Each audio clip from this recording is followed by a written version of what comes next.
Oopsie. Just a minute. Okay, so this is Saturday, and this is the Otter Show. How's everybody doing? Do you know that it's time for winter, summer, sunshine? Shut up, what? I don't know what I'm saying, I'm just trying to be cute. Don't depress me. Anyways, we have a wonderful guest on the show today, and she likes to go in all the way. It's the sequel to Jingle All the Way, but it starts Rachel Edwards. Oh no, that's not gonna get me censored. Hi, Otter Jesus.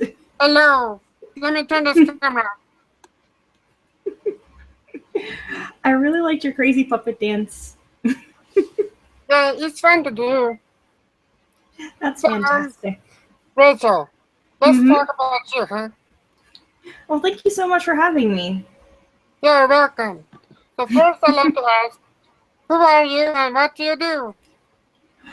Well, that's kind of a big question.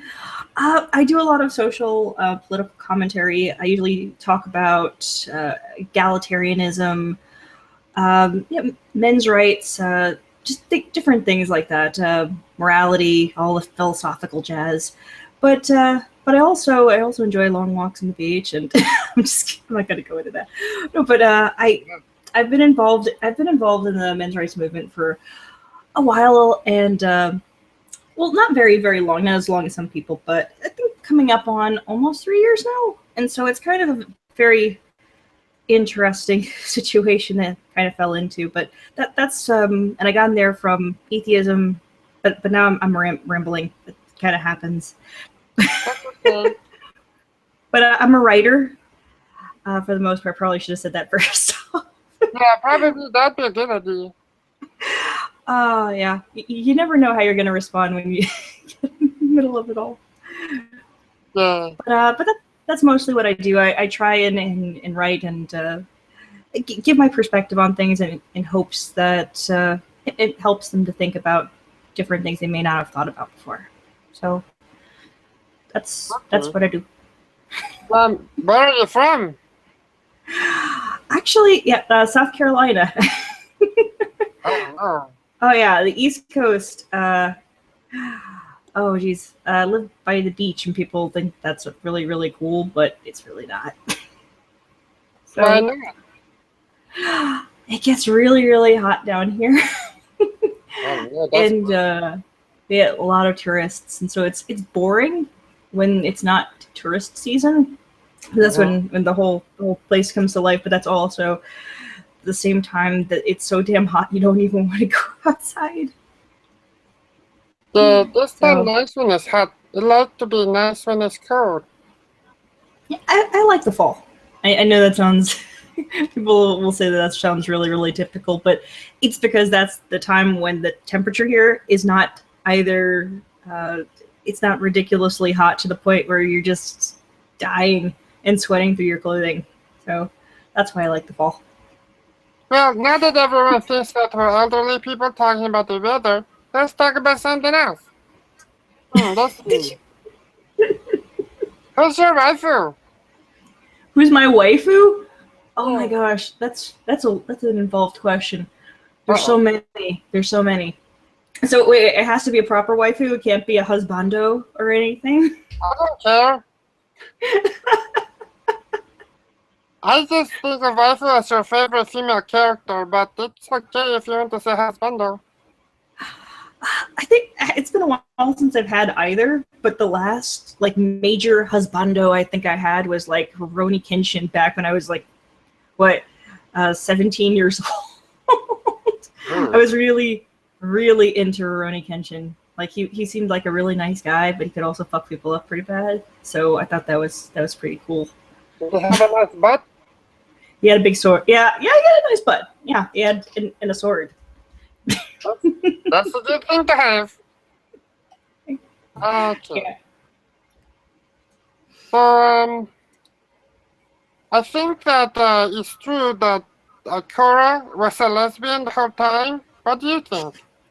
Oh gosh, you're bringing up all the things. Oh jeez, it's hard to say, to be perfectly honest. I think that the lesbian relationship was thrown together. I don't actually have a problem with the character being bisexual or lesbian or whatever. I just think that the way that the relationship towards the end of the series of Legend of Korra was very rushed, very kind of sloppily thrown together, and I wasn't happy about it. So it's not that she's gay. It's that they decided to like make her suddenly gay or suddenly like bisexual. And I'm like, come on, you could have done some leading up to it. But I guess that's really what happens when they try to sneak stuff like this into children's television shows. Yeah. Like, let's just make adult animation stuff, okay? Just do that. Yeah, it's not that hard. It's not hard. So that's my take on it. I think you have more to say, though. I think there's did. more that can be said. Oh, there's so much to say on that topic. It's just, I think that the problem is that the people who tend to be really, really good at world building, like the creators of Avatar, like the Avatar: The Last Airbender and Legend of Korra, they also tend to be really, really bad at writing things like romantic relationships. I'm not really sure why, but I see that pattern come up a lot, where people will be really, really good at building a wonderful fantasy world and stuff, but they don't always Oh, you're cutting it a do little so. bit. Oh, sorry, sir. Give me your computer screen a little bit. Can you hear me now? Yeah, I can. It just went whoop. Okay, but what I was saying is that for some reason, I don't know why, a lot of these folks who do really well with world building don't tend to know how to write people as well. I don't know what it is, or maybe it's just sloppy writing on their part. But I've noticed that if their strength tends to be world building, their weakness tends to be romantic relationships. I don't know why. Well, some of that has to do with the Tumblr crowd, and they're always like tumbling around saying, "Hey, make it gay. That's good." Well, that did happen. That did happen. That was their favorite pairing, and they're like, "Hey, well, we get to make a political statement." And that's really what the creators of the show said, is that they really did throw together that relationship like last minute. Yeah. Last minute in comparison to what all the detail that went into the rest of the show. That was like an afterthought, and it Like really did. the kitchen sink, huh? Like, hey, that's the kitchen sink sitting here. Let's throw it in at the end. Well, it's the reason is that Legend of Korra was never designed to go beyond one season, and so it's kind of like Otter Jesus. You know how when you're making a peanut butter sandwich and you don't get enough peanut butter quite on your knife, and you try to spread it around, but it's just not enough. Mm-hmm. That's kind of Legend of Korra right there. Is that they didn't really have enough to spread over all of the bread. You know what I mean? Mm-hmm. Well, it's spread too thin. Butter's good though. I like peanut butter. Yeah, I do too. I'm glad you like peanut butter too, Otter Jesus. Yes, it's yummy, except when it gets stuck to the top of your mouth and then you scream. Well, just drink some milk then. Oh yeah, that's helpful for the people who are afraid of it. Anyways, okay. So, would you like to talk about your involvement in the Honey Badgers? A little bit. I mean, I really did enjoy my time while I was there. But, you know, sometimes when you get involved with stuff, you decide that that your talents are best suited to other things. And so I decided to go off and do that. But I really did enjoy my time out there, getting to do that. And now I'm working on a lot of my own projects. I'm writing a lot of articles for Medium, and I'm doing a couple videos, but I'm trying to make sure that it's something worth making a video about, because I really try to go for quality. Like, so, and that's really what I want to do. I want to make good content. I want to make things that I feel comfortable with.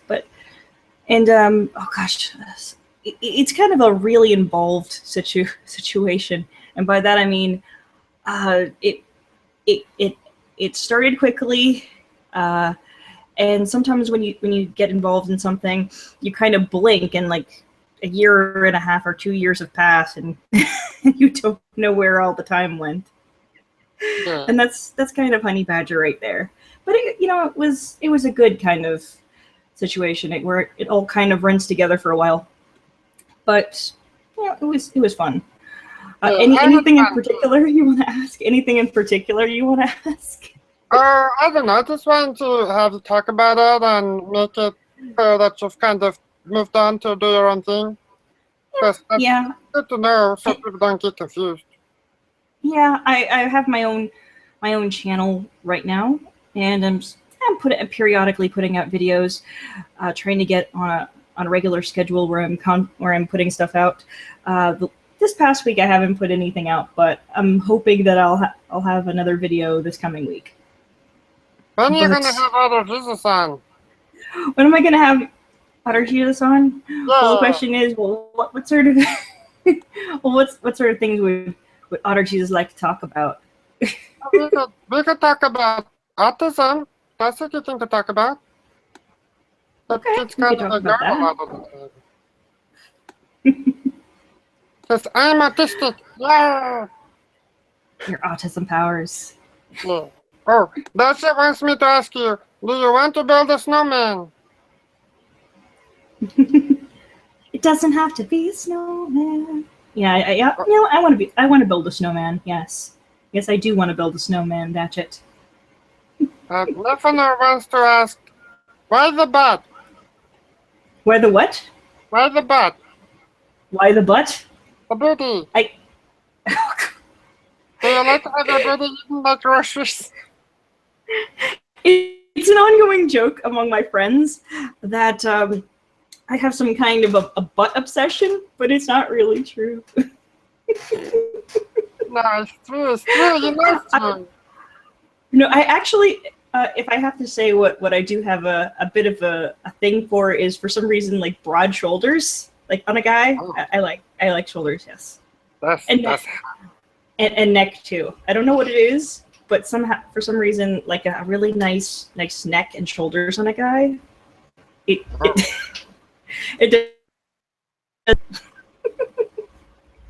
That's nice. Yeah. Okay. What's your favorite video game and why? Oh gosh. Favorite video game? Well, I play Minecraft a lot because in the way that somebody likes to play with a little sandbox garden on their desk and stuff. It's relaxing. But my current favorite game of the moment is Torchlight 2, because I really kind of like those dungeon crawler situations where you can go and get your friends together and just go kill things. Oh, that's good. So yeah, that's what I currently like, because that's what I got for Christmas and stuff. And it's really fun. It's really great. Which video game character will you go gay for? Oh my gosh, I don't know. Let me think.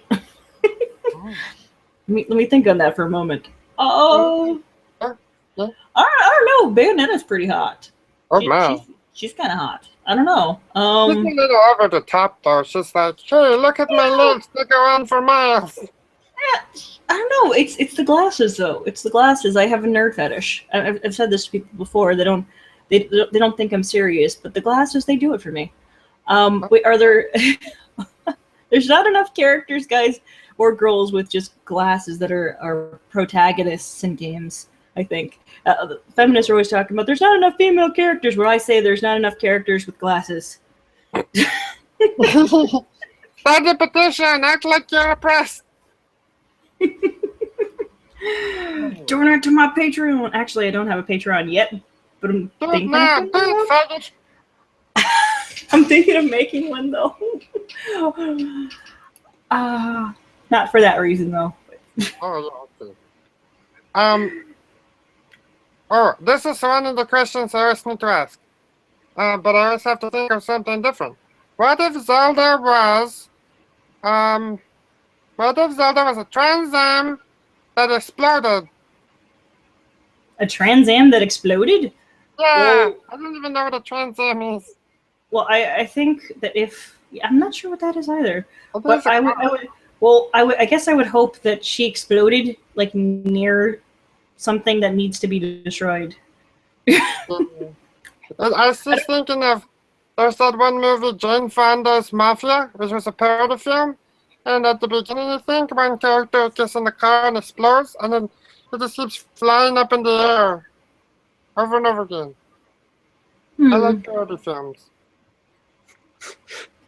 Anyways, I always have to try to ask that question, but there's not a lot of things where it goes like trans and then something else. So, So, what was the question? Wait, was there another question just now, or? no, I just always try to ask something stupid about Zelda and being trans. Oh, jeez. So the question is, are you trans, Otter? No. Don't be stupid. That's bad. Trans plushie? I don't know. Oh, there's a good one. When did you first hear about Gamergate and what did you think? Oh my gosh. It actually happened. It actually happened right around the time when it was it was still being called the Quinnspiracy. A little known fact is that every now and then I lurk on like 4chan or 8chan. It's not very often. It's like once every couple months or so. And I happened to have popped in there, and I started seeing discussion taking place about all this stuff, and I'm like, well, that's something. I think it had been mentioned in passing, but I was like, I don't like, who the hell is Zoe Quinn? And so all this stuff started unfolding, and I was understandably mad.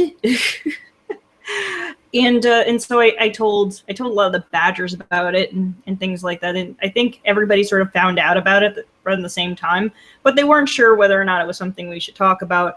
But we did end up doing a couple shows on it, and during it all, I actually did contribute. A little known fact is, I actually did one of the Gamergate sings. Oh yeah, the one with the toilet in it.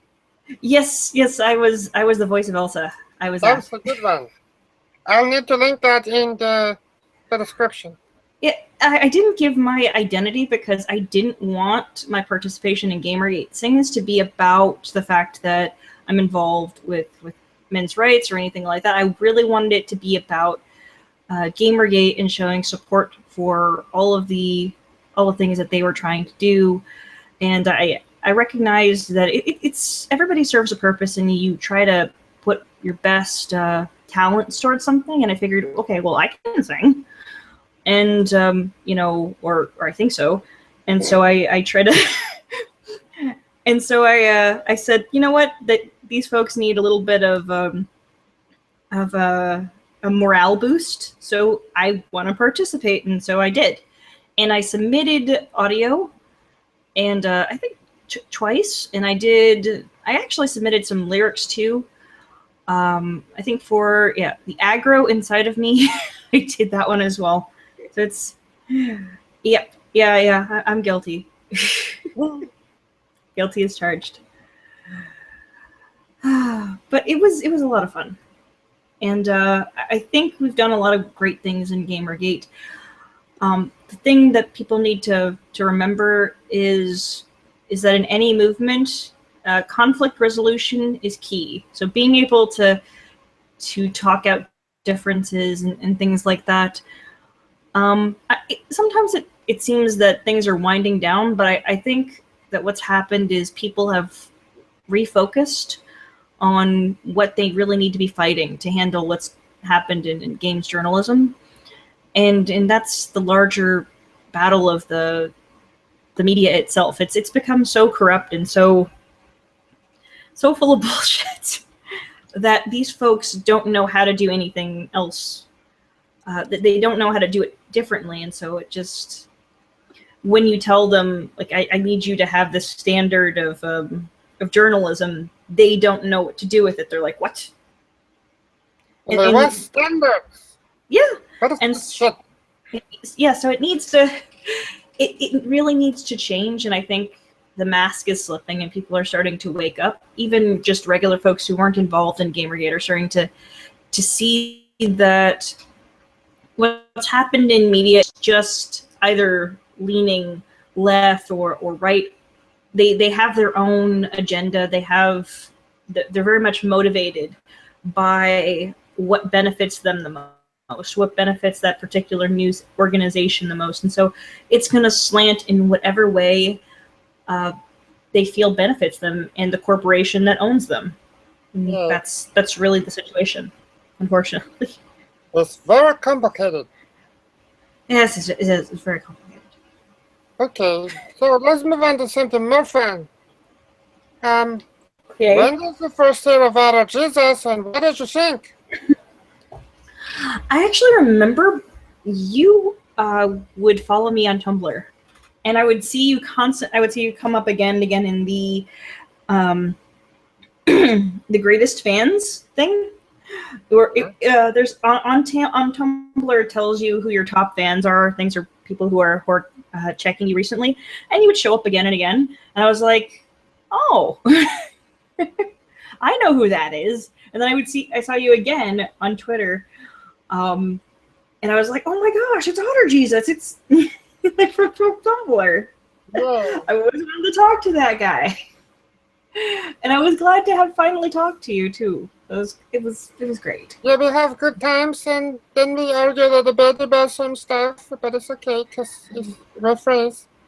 Yeah, it was good because I knew you existed before Gamergate, but I was glad to see you finally show up, and it was cool to be able to talk to you. And for those of you who don't know, there used to be not so. Now there's a way you can talk to each other in private message on Tumblr, but it used to be that you couldn't, and so you had to send each other a message, and I tend to be really shy, so there are folks who I even have follow me on Tumblr that I would be interested in maybe talking to, but I get nervous because it's Tumblr. Like, you don't know who's going to be crazy on there. Yeah, it's kind of creepy. You don't know. This is a funny story that I know of. One time I was saying that the creator of Hannibal said some dumb stuff about autism or whatever, and this one guy's like, no, you're stupid. The books never had autism in it. You're dumb, and I'm like, what? Anyways, it's strange. Oh, it is. The person was like, I like the book so much, and I'm like, I don't care.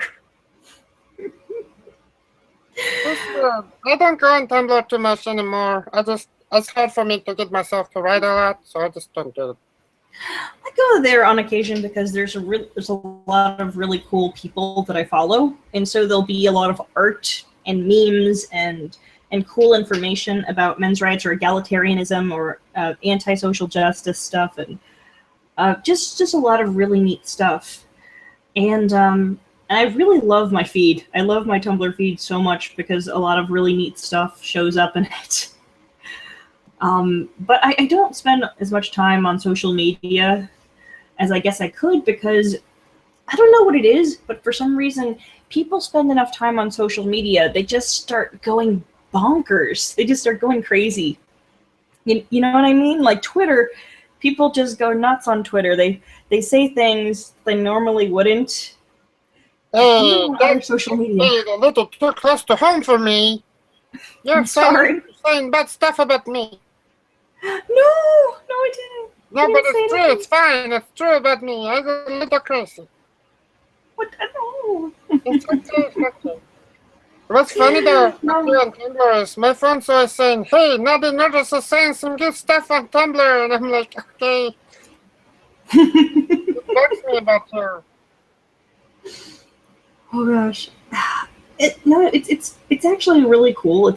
And strangely surreal that people know who I am. It's well, you're kind of a celebrity. Oh, minor. Just a little. But it's really weird, and that's one of the reasons I kind of stay away from social media as much as. Like, first off, I started realizing that people knew who I was when I started getting a whole influx of Facebook people. I'm like, I don't know any of these folks. And so there was just like a ton of people would show up in my feed for like Facebook friends and stuff. And I'm like, I don't know if I should follow these people. I have no idea who they are. But at this point, I realize I've just kind of submitted to it. You know, if they're folks that end up being friends with my friends, I just kind of accept them and add them to the pile. Like, I'm not on Facebook as much anyway. Facebook is gay. Makes you gay. Oh God, I stay away from it because every now and then you'll see people say things that are so dumb, and then a part of you says, "Oh my gosh, I should say something," and then you back away and you're like, "No, it's not worth it. It's not worth it." I used to do that sometimes too and get in weird fights, but then I was like, this is dumb. I'm gonna go do something on Twitter. Yeah. But anyways, let's get into the personal stuff. The personal stuff. Ooh. What is your favorite food? Oh gosh, that's the personal stuff. Sure. My favorite food? I think I don't know if I have a favorite food anymore. But when I was younger, I know that it was something like, I want to say mashed potatoes. Ooh, that's good. But yeah, mashed potatoes are good. Like, did you ever build a little mountain and then put gravy on it and then go looking for aliens? I don't know about like gravy, but I've never been a gravy person. I typically just flavor my mashed potatoes with like garlic or herbs or something. That's good. I like it that way. Yeah, I'm actually a little bit of a cook. I cook. It's fun. Well, that's this for personal. What's your favorite movie and what's your favorite TV show? Oh geez, favorite movie. It's hard for me to pick a favorite because I like a handful if you want. Oh geez, like if you give me a handful, it's gonna be difficult. It's gonna be even harder. And just say every single movie you love. Oh gosh. But I like different films for different reasons. Like I like Blade Runner. I like Blade Runner a lot. I think that's a great film. I think it's a classic. There are very few films that I think are a perfect film, and that's one of them. Also, Which cut? Huh? Which cut? Oh geez, I think I've seen. I think it was director's cut has been the one that I've seen. I haven't seen the other cut. It's the final cut that they released like a couple years ago, an anniversary, and I don't think I ever saw it. I might have seen the final cut and the director's cut. I don't know. But there tends to, I think that they say that they tend to it differs in subtle ways, and the main subtle way that it changes is that there's supposedly more hints that that he's a replicant. Spoiler! Spoiler! Oh, come on! It's old. It's an old film. If you haven't seen it by now.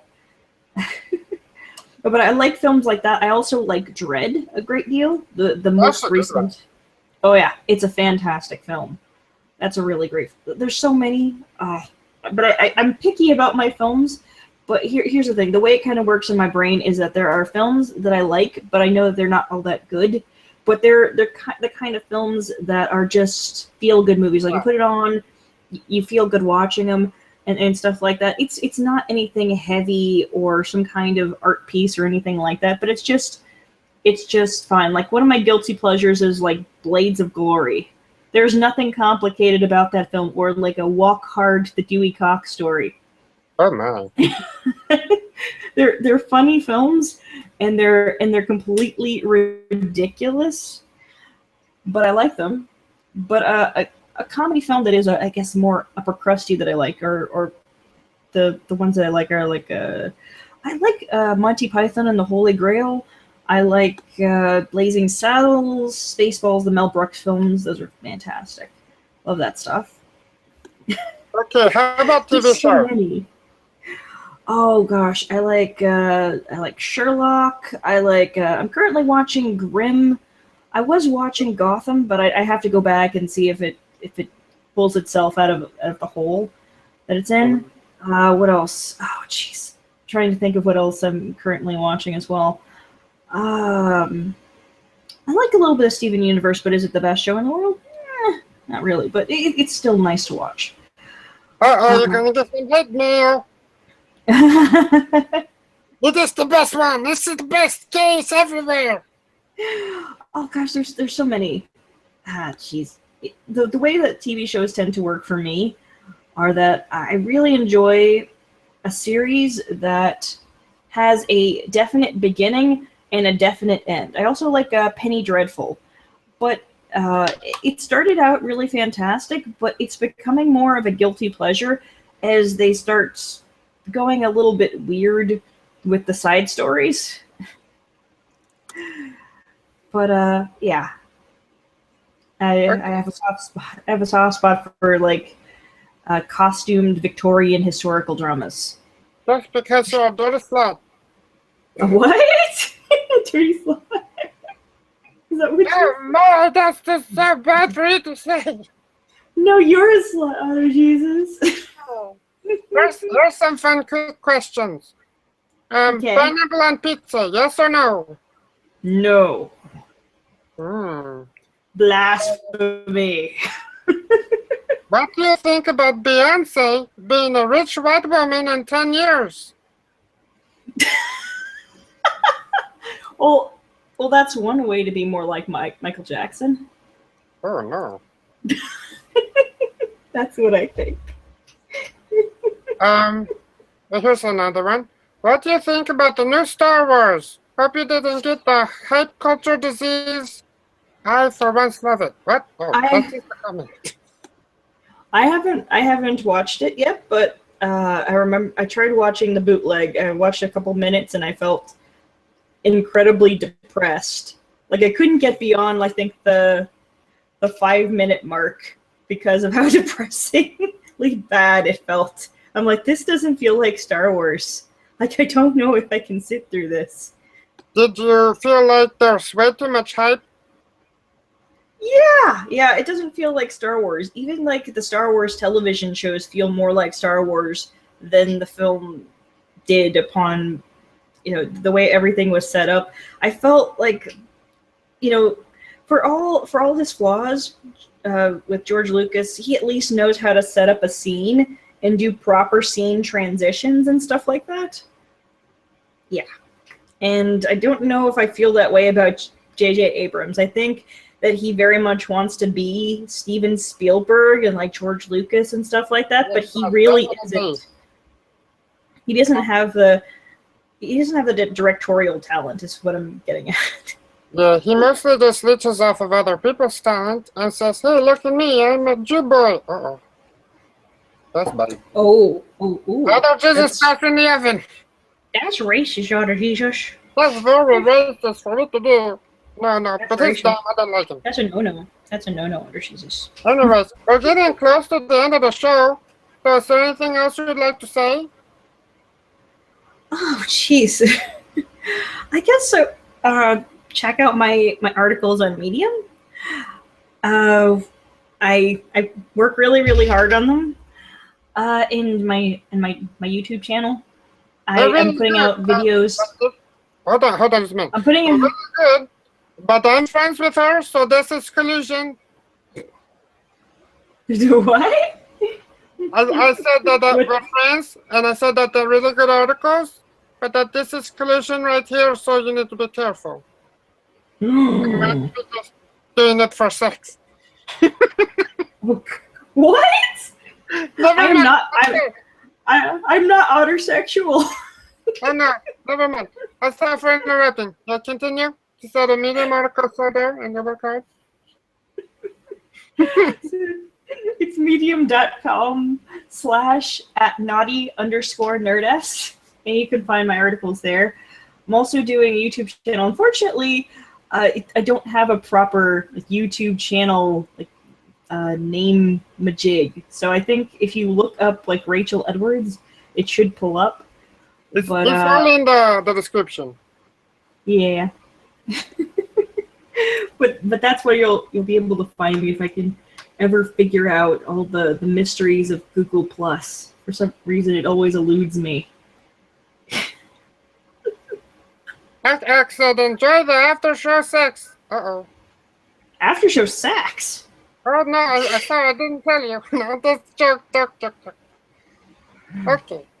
So, I think this will be the end of the show. Thank you, Rachel, for coming on. It's a fine pleasure. Great. Thank you, Otter, for having me on.